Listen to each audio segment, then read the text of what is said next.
Assalamu alaikum, sir. Walaikum salam. Tashreef rakhein. Thank you so much, sir. Mr. Zulkarnain Salim Wattu, Yes, sir. a doctor by profession. Good Yes, to have you with us. Thank you so How much. are you, beta? I'm good, sir. Would you want to tell the panel who are the Wattus? Sir, Wattus, it is a tribe that is based in the area that is near Satluj River. And they are economically they are engaged in farming, and according to traditions of history, they were primarily based in India, but later on they migrated towards the bank of Satluj, and they are engaged in farming over there since then. And it happened around 300 years back. And and currently they are settled in areas of in those areas of Punjab, like such as Okada, Bahawalnagar, Okay, and a lot of Wattus are in politics also. Yeah. Why? Has it become a kind of family profession or tribal profession or what? A few of them are, but basically, as we all know, in Pakistan, the people vote on the basis of clan, and there is a trend of patron-client relationship. So the prominent among the family, they contest for elections, and a few manage to win as well. Beta, in my humble opinion, the greatest service that one can do to humanity is by becoming a doctor. No doubt, sir. You are already in this profession. They say service to humanity is worship to God. So you are, in a manner of speaking, already worshipping God. Why is it that you want to switch professions? No doubt, sir. Medicine is really a great profession, and I'm proud of being a doctor. But the problem is, sir, currently I don't feel accomplished. Like, there are a few things. I'm very happy treating the patient. I'm very happy when the attendant of the patient admire us for saving the lives of patient. But I don't feel accomplished. For instance, Why not? If you save a life, wouldn't you get a sense of accomplishment? Because there are certain things about which I can't do anything being a doctor, and that bothers me a lot. That's why I want to switch my profession. For instance, I would like to quote a few examples over here. For instance, when there are unavailability of beds for the patient, and when I see the suffering patient who could not get bed in the hospital, it hurts, it bothers me. And being a doctor, I can't do anything about it. When my mother's, who is a teacher, who tells me that a few of her colleagues are not coming to the schools, and they're not, and they're getting paid being a doctor, I can't do anything about that. That's why I want to switch my career. All right. Why is it better that in the past history of the country, for the last 73 years, all the governments, without exception, have been neglecting the health sector? There has never been enough budget allocation for this important sector. Why is that so, and what needs to be done in this regard?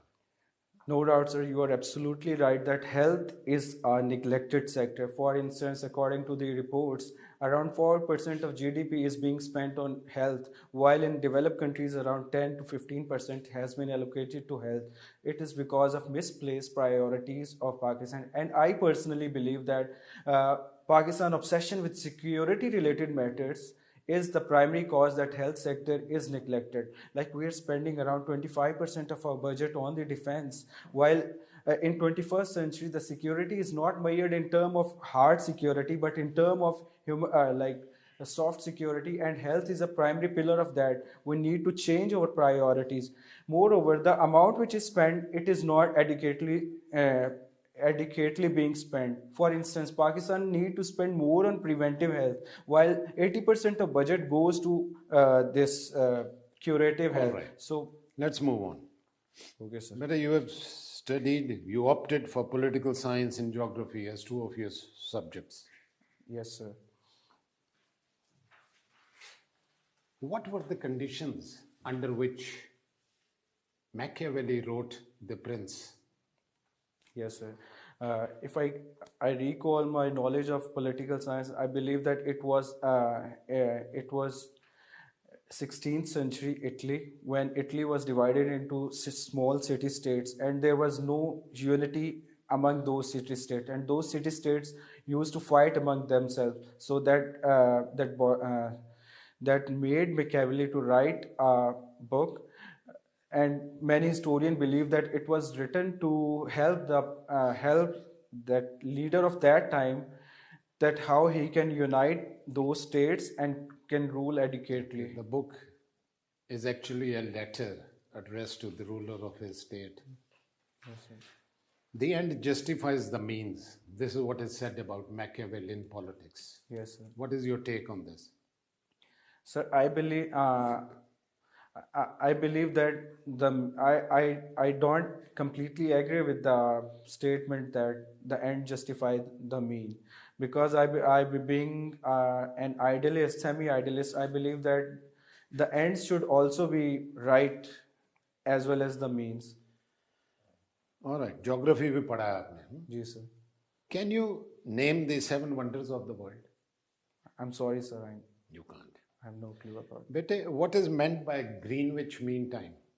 Sir, basically it is an imaginary line that is running through the London and at the Royal Observatory in the Greenwich, through which is used as a reference line for calculating the time around the world. For the world is divided, the globe is divided vertically into 24 lines, and one if person moves to east of the Greenwich, 1 hour is added, plus 1 is added to standard time, while if the person moves towards left, 1 hour is removed from that time. Last question from my side. Who are the Aborigines? Sir, I'm not sure about that, but I guess these were the people who were residing, who were the basic inhabitants of Australia before the Europeans colonized that area. Yeah, that's right. They are still there, very much there, although some of them are still being denied their basic rights. Yes. Thank you. Please, over to you. Oh, thank you. Thank you. You have just mentioned your favorite personality as Abdul Staridi. Yes, sir. Why you have preferred him as compared to Qaid-e-Azam? Sir, Qaid-e-Azam no doubt is unmatchable if we look at our history. But I preferred Abdul Staridi because he has served the humanity by going out of the way. He had done a lot for the humanity, like the abandoned humans whose families did not even care for them. He used to take them and provide them shelter, food, as well as hospital. Don't you think that Qaid-e-Azam also served humanity, Muslims of this area, by creating Pakistan? No doubt, sir. There is, as I already stated, that there is no match between Qaid-e-Azam. He is an unprecedented leader, but I preferred Abdul Staridi for his humane works, or his work for his services he rendered to humanity. Okay. I want to draw your attention to a quotation of an economist, a renowned economist, Alfred Marshall, who said the best capital is the one which is invested in human beings.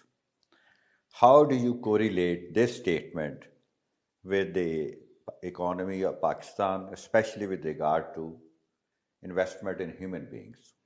No doubt, sir. I completely agree with the statement that the best capital or the best money is that which is being spent on human, and if we compare Pakistan with the Western world or the Nordic countries, what they are doing, why they are developed, why they are happy. If we look in the happiness index, Nordic countries tops because they are investing in the people. And how do we invest in the people? By providing them education, by providing them food, and by providing them basic security of food, clothes, and other such things. And if we do that, eventually country becomes developed. But this area has been neglected in Pakistan if we look in the context of Pakistan in the past. But the Vision 2025 policy clearly mentions that human development will be prime priority of Pakistani government. However, the implementation gap stays which is How much Pakistan is spending on education sector? so according to recent statistic, around 4.2% of the GDP is being spent on education, and that includes since education is now a provincial subject after 18th Amendment, and this data is calculated after adding upon the data of all provinces. And if we divide that data into provinces, Punjab spends around 6%, Balochistan around 2%, Sindh around 4.4%, and KP spend around. Okay. Tell me something about this important project of CPAC. Why it's so important, especially for Pakistan? So CPEC, I believe CPEC is really important for Pakistan on multiple levels, on economic level, on diplomatic level, and political and social level. And we can have a check on its importance by comparing since CPEC is projects are ongoing, we can compare current situation with what was happening in Pakistan before 2015 when CPEC was initiated. Nobody was willing to invest in Pakistan. Pakistan was investment dry country. It was cash strapped and it was going multiple deficit at multiple level. It provided at economic level. It provided an investment portfolio investment of 64 billion US dollar in Pakistan. After, if we compare it before 2015, nobody was willing to invest in Pakistan. It provided an investment opportunity for Pakistan. 64 billion rupees, US dollar had been invested in Pakistan as portfolio investment. Secondly, at economic level, it will allow Pakistan to emerge as transaction economy. Central Asian states and Afghanistan and even India, who don't have direct access to water, warm waters, will get an opportunity to make transaction through Pakistan. Also, there is quite at economic level, there is quite an opportunity. Don't you think the risks involved in CPAC are more as compared to the benefits? So I don't believe, I don't think so, because it has provided multiple opportunities to Pakistan, and benefits outweigh the risks. For instance, if we compare at political level, it is focusing on the underdeveloped areas of Pakistan. Like in Balochistan, more industries would be set up, and the youth, which are already disgruntled, they will be brought back to national mainstream. Okay, just last question. How do you compare Plato and Aristotle's philosophy? Sir, Plato, he was an idealist, while the Aristotle, who was his student, is also called as ungrateful student because of his difference with Plato, because Aristotle himself was a political realist, and he analyzed politics on scientific ground. That is why he is known as first political scientist of the history. Who is known as father of realism? Sir, I'm sorry, I have no idea about that. Okay, thank you. Mr. Zulkarnain, what do we mean by single national curriculum, and what efforts government of Pakistan has made to implement single national curriculum? Sir, single national curriculum, it means that a single syllabus should be there that should be read across the Pakistan in all schools, because currently the education system, according to Mueed Yusuf in the book of Malia Lodi, Beyond the Crisis State, Pakistan curriculum is quite divided. It is segregated there, and that is leading to national disintegration, because there are four cohorts of students. One is madrasa education system, other is government education system, third is cheap private school system, and fourth is expensive private school system, that are public school.